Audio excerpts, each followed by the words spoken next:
America, my name is Osei-Frimpong, and you're watching the Black Athenians. And today we're going to talk about the midterm elections 2016. We put a lot of energy in this race, people. We put a lot of energy in this race. Would you believe a young woman by the name of... Give me the picture of me and Stacy. It's on my Facebook. It's my banner.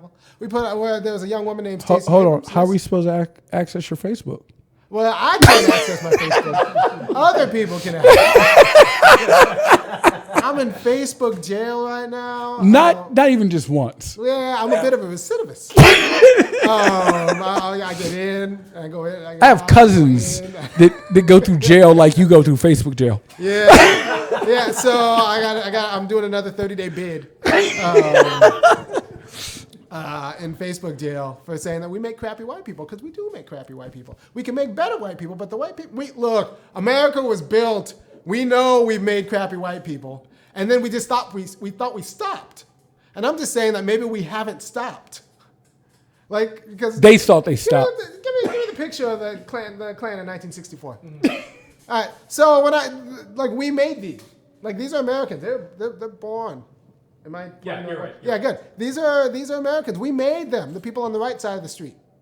People on the right side of the street. Not only did we make them, like, they're still alive. This picture was taken in 1964. So we make crappy white people. That's like empirical fact. Like, any sort of definition about like what crappy means would have to like include the people in this picture. That's right? not true. On The president said he'd probably say there's some good people in those hoods. There's some good people in those hoods. Good family people in those hoods. Yeah, but so like we make crappy white people for the entire history of America. The illusion is that we've stopped.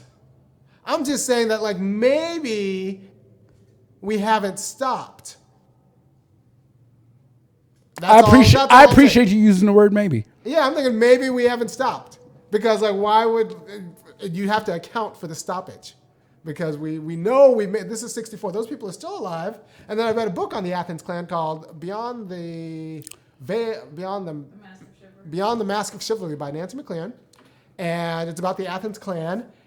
And a lot of the institutions that produced those Klan members, they recruited from churches and mostly from churches. They recruited from churches and small business owners.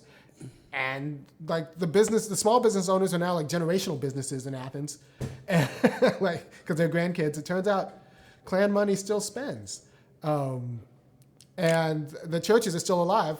So like I'm reading about the paper, the Athens Banner Herald, which is still existing, the churches that still exist, and thinking that like there's no reason to think that we stopped making crappy white people, and that explains a lot of the racialized poverty in Athens and in America. And it turns out, I mean, this is important for a few reasons, right? So I grew up in Laguna Hills. I went to high school in Laguna Hills, California. And the funny thing about Laguna Hills, California is I had no idea. I was shocked when I saw this.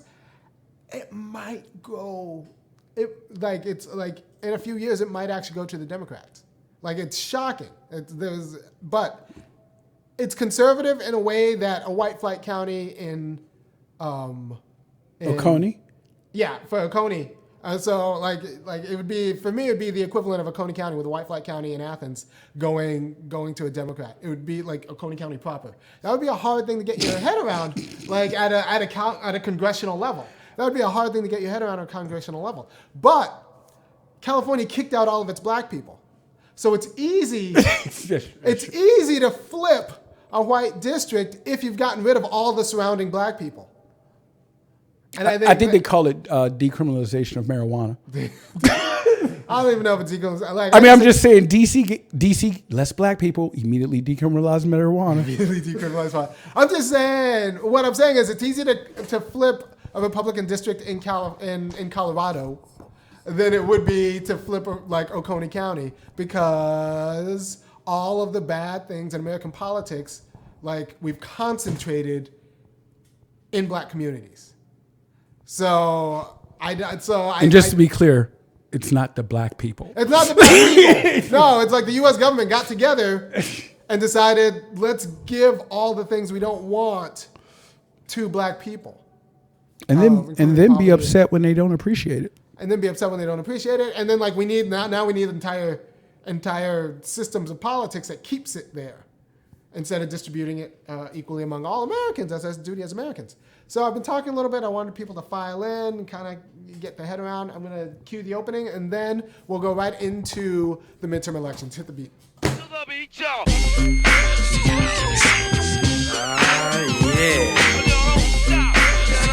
Sound good to me. Never change the ways for the world or the government. If I was the president, then I would state facts. You leave it up to me, I'll paint the White House black and ain't no future in your front.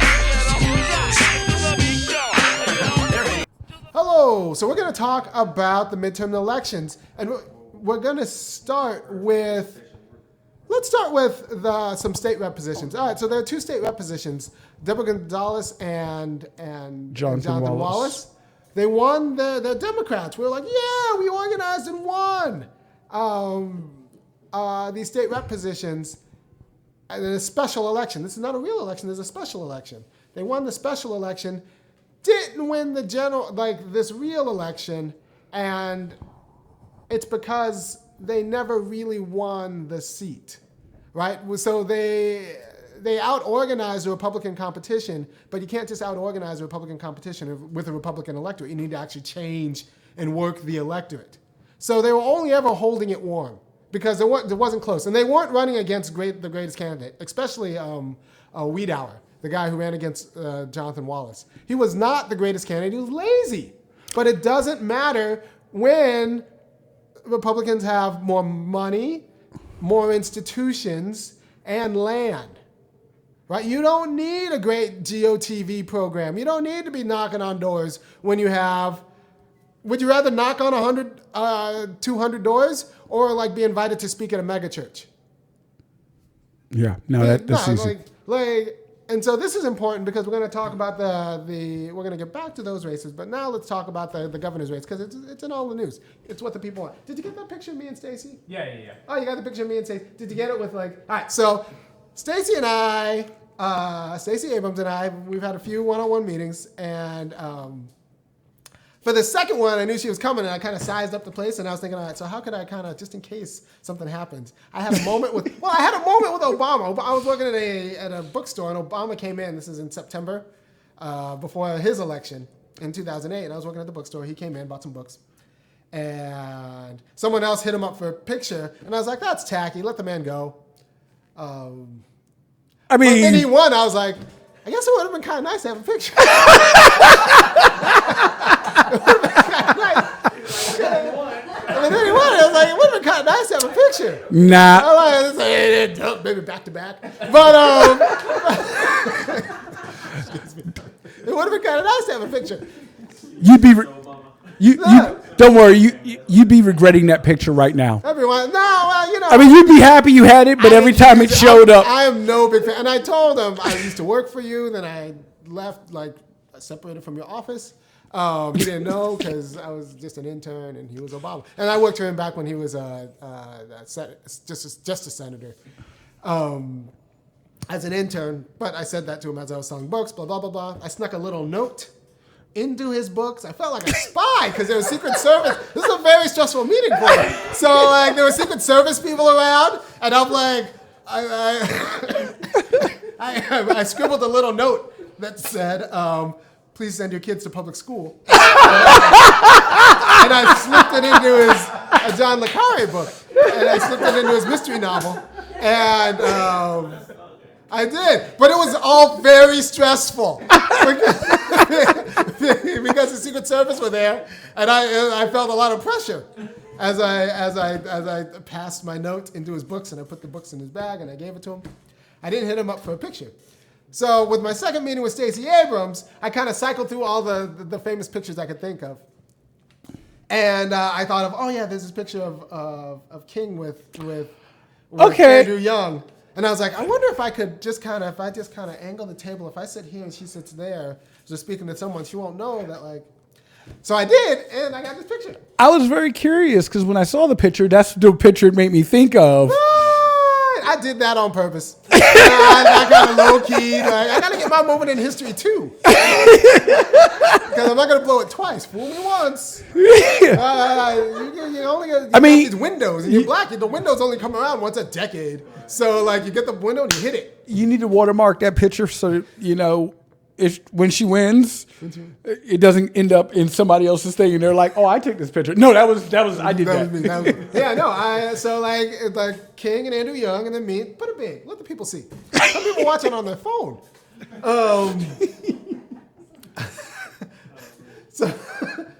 So just in case, because Stacey Abrams is very smart. And if she this happened, but she's not going anywhere. That picture still means something. And Stacey's got a good sense of humor. It's not like we were on the Lorraine balcony and I was trying to think, all right, so we're on the Lorraine balcony. How could I get Stacey? And then we could all be pointing up. It's not that shameless. But I might have positioned her and then slid my camera over to my friend who was sitting on the other side of the table, and then kind of. But because these things don't happen by accident. If you wait for things to happen by accident, black man, that just won't happen. There are accidental things that happen to us. Yeah, not good. Not good. No good ones. Gets accidentally hit by a police car. Yeah, exactly. Yeah, I get it. Right. If I ever get hit by a police car, it wasn't an accident. No matter what the GBI says. I don't want to hear about no report. You don't need a report. I'm telling you right now. I'm prescient. That was on purpose. So, what I want to know is... so what you want to know is what I think of this election. So give me the data on the exit polls. People, I get a lot of heat from people who think that they're on their way to being allies to the black community, saying you gotta leave white women alone. How dare you go after white women? You're a misogynist. No, I'm not a misogynist. I'm just not confused. Look at these numbers. I'm just not confused. I know the score. I know what this means. I know how to fix it. We know there's something wrong with white men.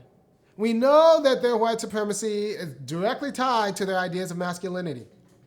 I also know that white supremacy in women is directly tied to their notion of the entitlements of womanhood, the entitlements of who can tell them where to send their kids to school, the entitlements of how they can be confronted or not confronted in public, and the fact that the 24% of white women who didn't vote for Brian Kemp also want to reserve their rights to keep friendships with the 74% who did. They're not jeopardizing their friendships for you, Negro. They're not jeopardizing their job with their white woman boss. They're not jeopardizing the sisterhood for you, and that's the problem, right? So until the 24% cares more about us than they do about the 74%, 76, 24 and 76, or the 26 and 74. Whatever. The numbers move. I've seen numbers anywhere from the 70. Fact that they're above 70 is enough. All of the numbers have been above 70. All of the numbers have been 70 and above. From 78 to 70, they've been above. Actually, and get me the Florida numbers before some... it's on my Facebook. I'll find it. Yeah. Florida. And let's talk about... You're not going to tell me that 72% of the women that voted identify as Republican. No. There's some people who flipped from Clinton to Kemp. Make no mistake, there's some people who flipped from voting for Hillary Clinton to voting for Kemp. I'm going to need Pantsuit Nation to get its act in order. Well, yeah. I mean, there's a problem for a lot of reasons, and we're going to go into that. But first of all, it's not that I don't like women. It's just that I know the score, and I was trying to prep you so when this came out, there wouldn't be surprises. Because I've been saying this for a while that we need to talk about the politics of white women and how they're produced. And I said it on my Facebook page. Hey, some of my favorite people just walked in. And I'm hoping they're holding what I think they're holding, because I wanted to shout that out and forgot to print one. Yeah. So Mariah Parker, one of my favorite county commissioners. Sitting commissioner Mariah Parker just walked into the show to give us the news. Literally, I think she's giving us the news. She is. So, this is the District 2 news.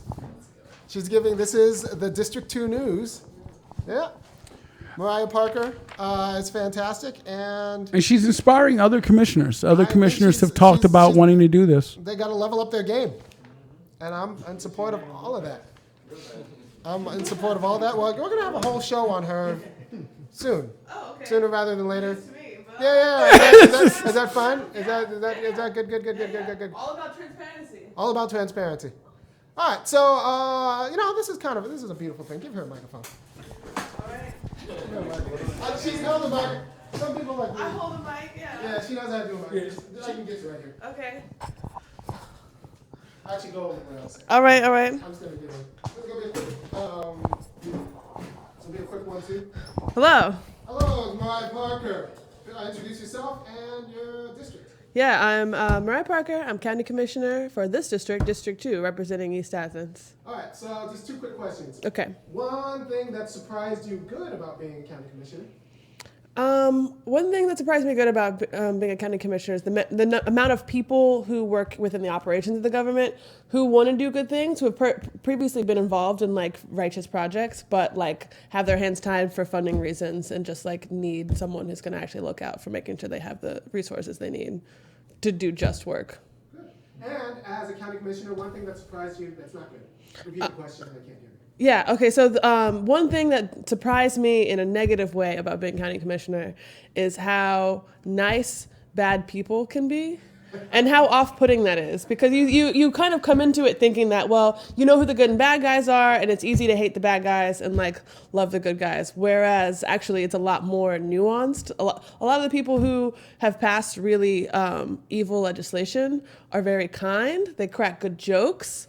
They compliment what you're wearing that day, and like you want to get a coffee together, kind of thing. They will move all of the black people out of Athens. And they will, and they're actively trying to move all the black people out of Athens. And so it's like really hard. It's really hard to defend yourself against psychologically of like not really being prepared for how kind and smiling. And they will move, but make no mistake. But make no mistake, yeah. And that's what I have to tell myself all the time. Make no mistake. They are actively moving all the black people out of Athens. Well, thank you for your time. Yeah, absolutely. And, Is that subtle? Yeah. Yeah. I appreciate- That was Mariah Parker. Mariah Parker won by 13 votes, people. 13 votes. And I endorsed her, so I'll take credit for 6. I got you 6 votes. I'm half the margin. So no, Mariah Parker won by 13 votes, and she's making great waves and is a role model for young Athens. And she's going out. She's got a newsletter she's going to tell the people the news, and we'll have her back in. And it even has a wonderful cartoon by Broderick Flanagan. Yeah. So, Mariah Parker is what happens when this goes right. She's out doing her work. Now, what I want to talk about with regard to Stacey Abrams is, are we good? Yeah, we're good. Yeah, we're good? Yeah. Yeah. So what I want to talk about with regard to Stacey Abrams and the fact that like a lot of us, the white women allies, aren't really about that life. Well, they're about the life of their husband, their grandfather, their uncle, their sons, and what that means for our politics. What that means for our politics is that we need to disrupt. We need to actually just go on, stop being nice to white people. Stop being nice to white people. Because as Mariah just said, they'll be nice back as they administer ethnic cleansing. There's just no need to be especially nice, especially if they don't know the history. And I have a meeting right now. A lot of people want to get meetings with me. I get a lot of private messages saying, oh, we should meet for coffee. I don't meet anyone for coffee unless they've read Mercer Baradwan's book, The Color of Money. I don't meet any white person for free. I don't meet anyone. Anyone wants a meeting with me, the first thing I said is, sure, we can find a time. Go ahead and read this book. And then, because the book is about the origins of the racial wealth gap in the United States. And it's enough book. If you've read that book, we can sit down and talk anytime. I'll find time for you if you've read that book. But I'm not going there and just to try to teach you when you're so sure of everything, because these white women think they know everything when they don't think they should read a book, and that's a problem. So if you read a book, we can talk. If you read that book, because it's a good book. And it's also available on Audible. It's available on Audible. And it's a good book. And then, like, if you've gotten that book, that means if you've read that book, you're actually serious about, like, the work. If you're not willing to read that book, or if you don't think you should have to read books, you just know enough from growing up, then you're actually just wasting my time. I'm not going to lie. Yeah. Like, I want you to hear the audio, because the woman reading it at several points, you can hear the anger. She's like, wait a minute. Like, hold up. Like, yeah, I mean, it's like little, the FDA, the FHA, like. Yeah, when they're talking about the GI Bill, right, you could hear. Like, no, there was an entire government plot to, like, concentrate all of America's poverty onto black people. Yeah, this is not a conspiracy theory, people. It's blatant. It's laid out, and it's an easy read. So if you want to meet with me and black people at home, if, like, white people want to meet with you, have them read the book first, because if they haven't read the book first, it's just a waste of time. It's just everything's just a waste of time. I'll add that to my policies for meetings now. Yeah. I'll take a meeting with you. Here, just read this book. It's not that much. It's not that long. 200 and some odd pages. And she's a lawyer, not an academic, so it's just written for, like, yeah. And then, like, we can sit down and talk. But if you're not willing to put down that work, do that kind of work, then the meeting's going to be useless, because I have to deal with a lot of white women's intuitions, which aren't the most, rigorously thought. I think it's also important to point out that, like, reading a book will also help you clear up a lot of common misconceptions, especially with, like, Baradon's book. I know it helped, like, clear up a lot of conceptions of a lot of people I talk about, and they've read it. I know there's someone in Philosophy Club who read The Man Not, and they're like, wow, this really helped me, like, understand black masculinity. Good. So yeah, look. If you're reading The Man Not and The Man Not is Tommy Curry's book, came out last year. Very good book about, like, just how vulnerable black men are. And Mercer Baradon's book is great. So if you're reading those two books, I will take that meeting with you. It would be really lovely to see both those books stocked in some of our local non-mainstream bookstores too. Yeah, I'm sure Avid's got. I was in got both. The color of Nope. money. Doesn't have the color of money. I was there earlier today to get it. Wow. All right, so that's a problem. She, like, lives next to this bookstore. He didn't know that either. That's a problem. So, and especially because if you talk to these white women, they'll say, like, all right, well, we'll support. I guess we'll support progressive groups of color, but, like, ones that especially support women. But, like, that's not how degradation works in the black community. Like, it's okay to support black men doing progressive work, because you have the graphic about how black men are killing it with respect to progressive policies. Oh yeah, I can find out. Yeah. All right. So it's okay. So these white women will be like, well, I love supporting women, so I'll support women of color. Well, and that doesn't do what you think it does, for a few reasons. First of all, I hear a lot of my arguments come out of women who hate me because the arguments are good, but they've heard the arguments from other people, but the arguments are so good they come out of their mouths eventually, although they in theory hate me. I don't do that, so I'm teaching you for free. So if you get anything out of what I've done, even secondhand, I need you to go to thefunkyacademic.com, because I have bills to pay too. I got to pay rent here. I pay Matthew a little bit. Go to thefunkyacademic.com. Sign up for a $5, $15, or $50 a month service. Because when I warned you that these election demographics would be the case, I took a lot of risk in doing that, in prepping you for the truth so that you can understand your current experience. White lady watching this right now. So I prepped you for the experience, and I prepped all your friends for the experience so that you would be able to interpret the truth of the data, the election data.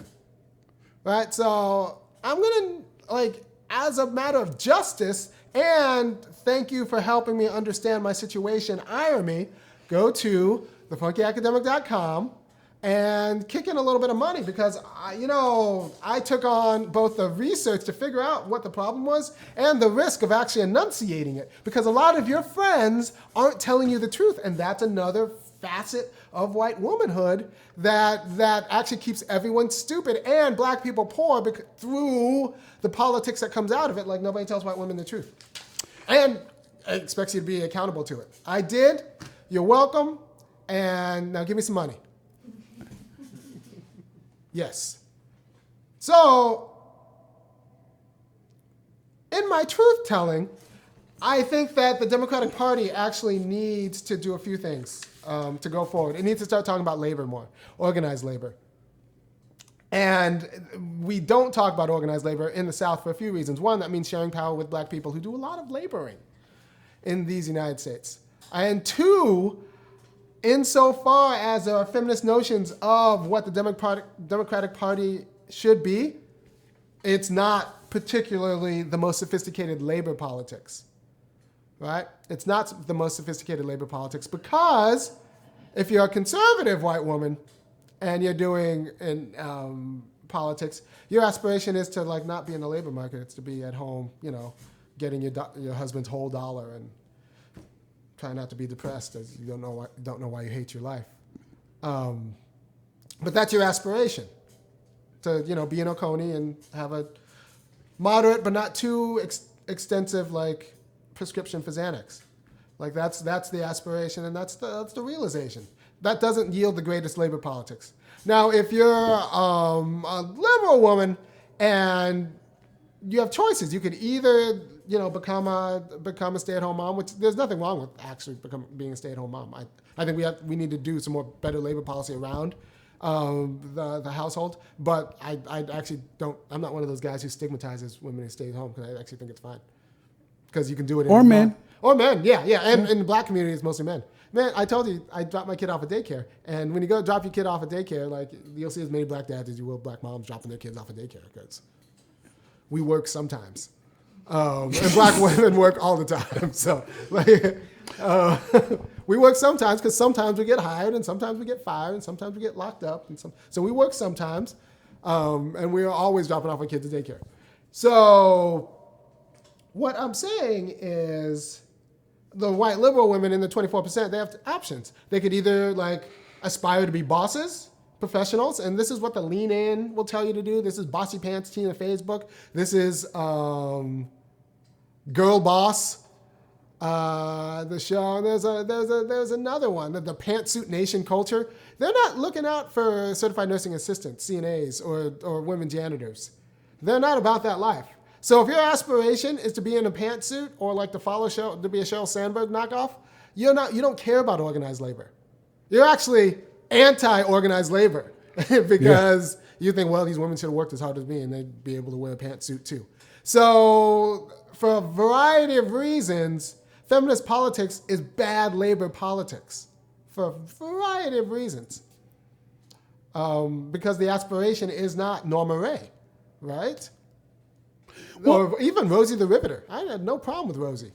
No problem with Rosie, got no problem with Norma Ray. I have a lot of problem with Hillary Clinton. I have a lot of problem with Sheryl Sandberg because they're bosses. And that doesn't mean they're necessarily good with their employees. And we need to rescue the antagonistic relationship that workers should have with management. Feminism doesn't do that. It says you too can be a patriarch. You too can be a boss and treat your workers like garbage. Well, and I was in a meeting recently where we were talking about having to replace a position, and the person was very adamant that she was a woman, that, we need to make sure we send a woman back to this, blah, blah, blah. And part of my thought was, you don't recognize any other marginalized community. You think as long as it's a woman, then you can speak for every marginalized community. No, black men are not doing well. Black men are not doing well in the United States. I don't understand the illusion that to help out someone downtrodden, that person has to be a woman. Black men are not doing well, and we have pretty good politics. So once again, you're welcome. And and one of the reasons we're not doing well is we're a little bit more open about our very good politics. You got me doing this in a way that a lot of you 24%ers should have done before, but wanted to keep your friendships, wanted to keep your jobs. I made myself downright unemployable for the good. So give me some money. Now, we need a labor first politics because you have to understand, even if there's a runoff in the gubernatorial election in Georgia, the Republican Party, they could turn out voters like this. One mega church, a few emails go around, and they're mobilized and ready to go. Nobody had to canvass. Nobody had to do nothing. You got to find black Democrats. You got to go out and get them and say and tell them, explain to them why they have to do this again. It took an entire production to orchestrate election day on the Democratic side, because we're poor, so we don't have the institutions to get out the vote as easily. Whereas Republicans, they can just do it. And the other thing to keep in mind is that libertarians go Republican in the runoff. Libertarians are just Republicans. So, so we need to actually build the institutions. We need to, instead of doing voter, honestly, I'm not lying when I say that for electoral success, voter registrations are not nearly as important as union registrations. More people more people who are members of UFCW, more people who are members of Teamsters, more people are members of the electrical workers union. Like more teachers union, the more people who are members of those unions, the easier it is to create like institutional Democrats. Because we actually care about laborers. And so democratic politics needs to just it needs to let healthcare politics go and focus all that energy that we spend on healthcare politics to labor politics. Because labor politics is an active politics. It's what we do. It's how we feel our freedom. Because if you're not free on the job, then you're not free. Or if you don't have a say in your working conditions, you're not free.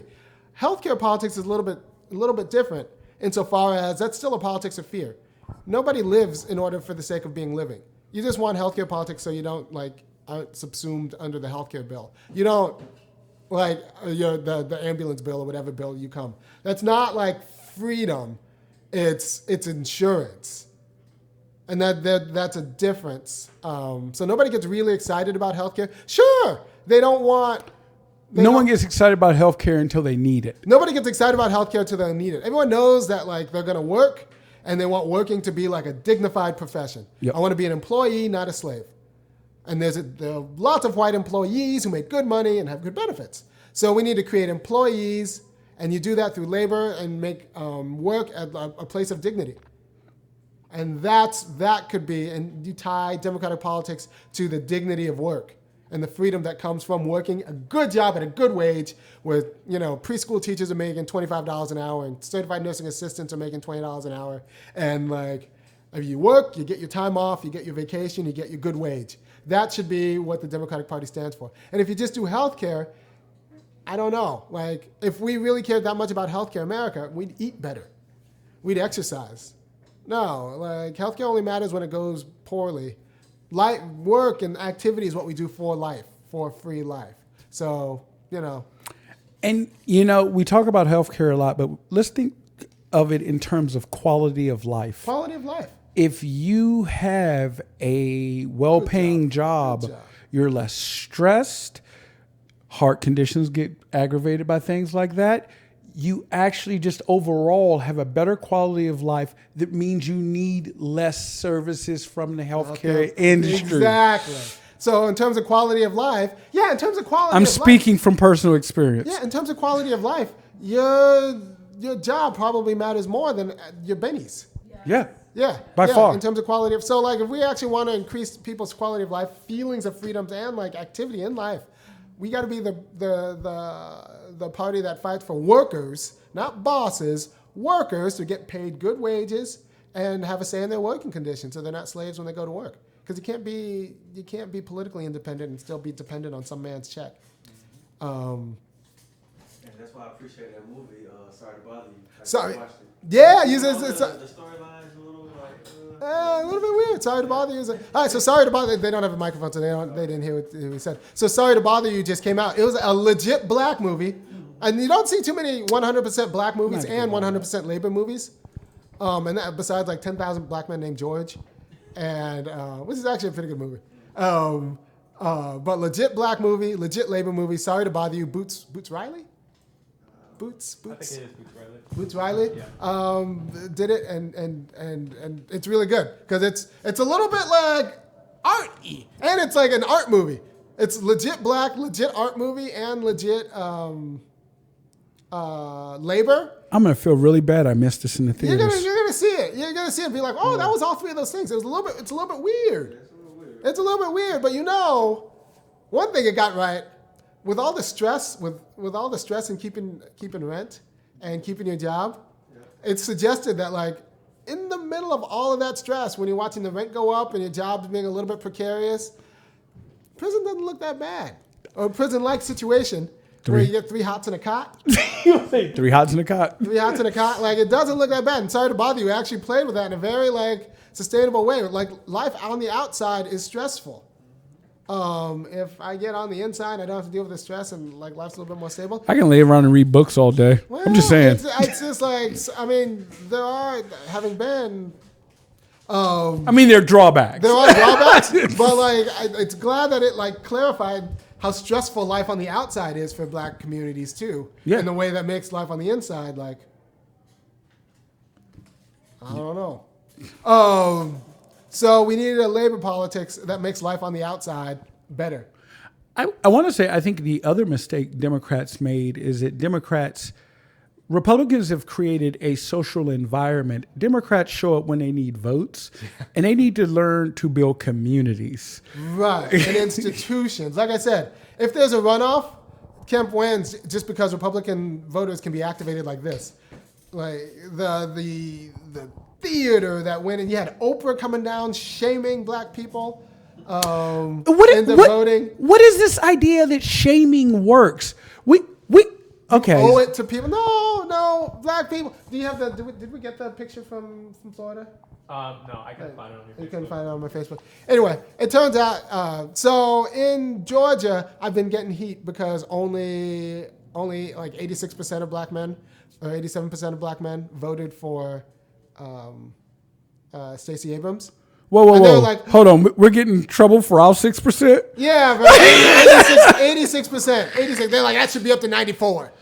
Well, it should be that way. It should have been that for everybody, but I'm just saying that. And then in Florida, it flips. 82% of black women voted for Andrew Gillum. So, like, the thing is, I'm not mad at either of them because I don't think that any politician, doesn't matter how black they were, any politician is owed more than 80% of the black vote. And like that's still like 80% for free. And the last person that needs to be coming to town telling people that they owe somebody a vote is Oprah Winfrey. Yeah, Oprah, I'm not going to open a school in Chicago because I don't want to deal with no poor talking about shoes. I'm going to open my school in Africa. LeBron seemed to have gotten it right, Oprah. Oh, I know. Yeah, because he pretty much did what Oprah said you don't need to do. Can't be done, isn't worth doing. Isn't worth it. LeBron did what Oprah said isn't worth it. With less money than you, Oprah, in case you're watching. I never put that together. I could do a whole show on that. That's the truth. That is the truth. LeBron opened the school that Oprah opened in Africa. Yes. Because like she didn't want to do it in Chicago because she didn't want to do with no dusty Negroes. She was perfectly fine filming in Chicago every day. Yeah, but I don't want to. She didn't want to open no school there though. And then wagging her finger about vote. So we know we need to build institutions. We need to build those institutions through labor. Because the Republican Party has the churches, we need to have the labor unions. And since there isn't really a labor union culture in the South, as much as it should be, there is the spots. We just need to build that because that will be the nexus where race and democratic politics comes together, getting black workers paid, like as if they were white workers and treated as if they were white workers. Because like being a white employee isn't the worst thing in the world. A lot of nice houses and nice cars and nice lives are lived by white employees. Black people work just as long, just as hard, don't get that life. And so that's got to change. And that will change when we organize as workers in black occupations. Because if you pay certified nursing assistants a real wage, those will be your mothers and your aunts. And that's what happens with the teachers union. That's why like teachers and nurses in black clans like hold down black clans, like because they get paid like white teachers and nurses. And so like a black nurse is a good job. Also, so the Democratic politics needs to just, I think honestly all county commission meetings, and I know a lot of Democrats in Georgia watch this, I think all Democratic committee meetings should just kind of for the next, I don't know, decade, turn into clearinghouses for organized labor. You should be inviting labor organizers from the different locals into and giving speeches to like, you know, the people with the $200 haircuts. I think that's a great idea. I'll add that to my notes. Yeah, and just turn Democratic meetings into labor meetings, like functional like labor meetings. Because that is where, if there's going to be a Democratic base, that's what it's going to be. And I know that because there's a woman in Naperville, Illinois. And anybody who knows anything about Chicago politics knows that Naperville, Illinois isn't like some hotbed of either black people or liberal politics. It's Naperville, Illinois. It's a suburb of Chicago, but it's still got a union culture. And there's a black nurse who just won a congressional seat there. It surprised me a little bit, but she won a congressional seat there. And you can do that if you have institutions that are pro-labor lying around, like Illinois does. You can't do that in Georgia right now because we don't have any institutions. Anytime we have an election, we have to make an entire production because we don't have an institution we can just flip. We don't have a megachurch we can just make. Jody Heiss, the congressman who represents Athens, can just go to a few churches, make a few words, and then that'll secure his victory, and that matters. You know, actually, I thinking about this, I really think we need to do a series on unions because I don't think people understand the truth versus the misinformation. Yeah, the ideology. Yeah, I'll do a series on unions. I did one show like last year, but we can do it. I'll do 2 or 3 weeks. Because I mean, I learned so much once the shop went union that I didn't have a clue about before that. Yeah, and black people, like, I think especially black men, but I know black people are the most unionized employees because honestly, that's a good way for us to actually keep a job. Yes. Because like getting a job's one thing, but keeping it helps to be unionized if you're black. Yeah, so like your UPS driver will be black, while your FedEx driver will be white. UPS unionized, FedEx not. I noticed it and then I asked, and it made sense because if black man, if it's easier to keep a job if it's union. And you know who knows this better than anybody else in the United States? What profession knows this? Anybody else in the United States? Law enforcement. Law enforcement. They're unionized because they know it's easier to keep a job if you're unionized. And every now and then they want to shoot a black man. And like the union needs to get someone on their side. I told you my brother's line. My brother works in law enforcement as a federal agent. His boss calls him in. He's like, "Do I need my union rep?" he's like, "I don't talk to law enforcement without a union rep present." Yeah, and I got a badge. Yeah. So don't blame me for telling it. So to recap, it's about that time. Don't blame me for telling the truth about white women. We need to actually stop pretending that white supremacy is sustained and reproduced by just fathers and guys with hoods. It's also sustained by women. And the reason we can't talk about the way it's sustained by women is the reason why it's still sustained. Because if it were just guys, we'd have the entire literature that takes out guys, white guys, would have actually made a dent. But because the reproductive principle is in the mothers and the teaching, Sunday school teachers and all that stuff, we need to actually, and this is very clear in the discourse surrounding the school to prison pipeline. Everybody talks about the prison part of the school, the prison pipeline.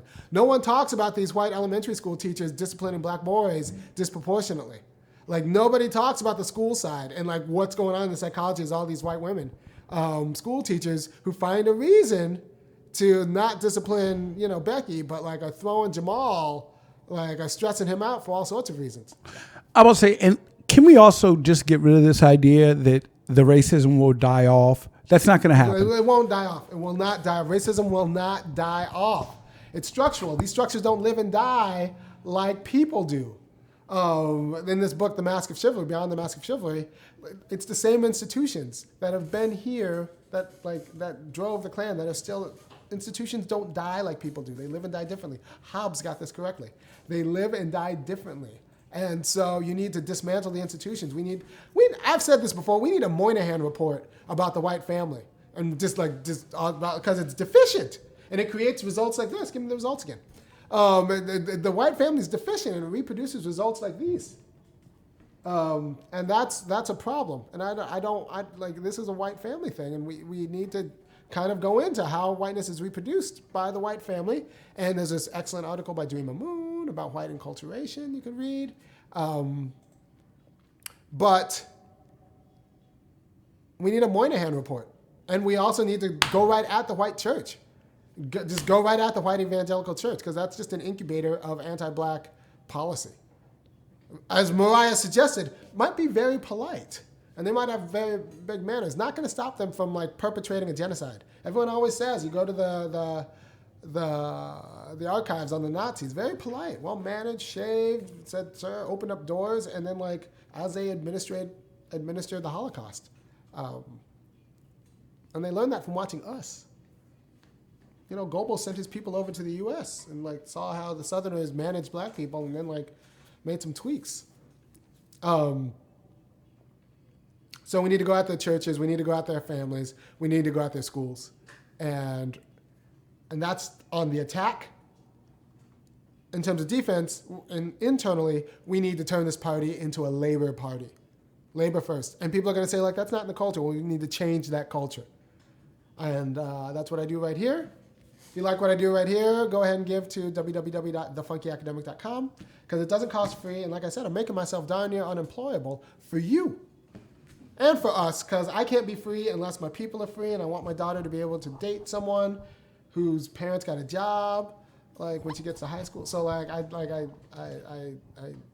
3 kids. I'm doing it for the future, but also I got to deal with you knuckleheads, and it takes a lot of my chi.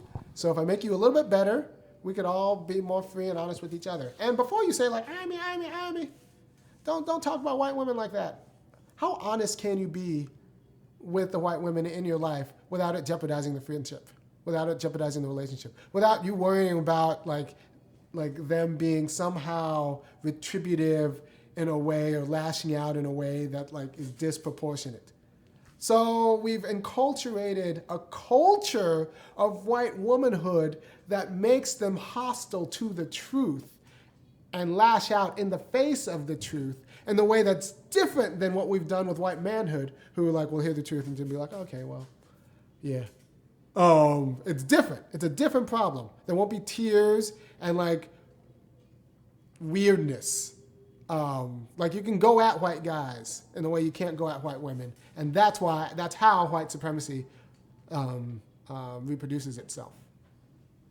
It's activated by the guys, but sustained and reproduced by the women, and so we just need to kind of disassemble all of that.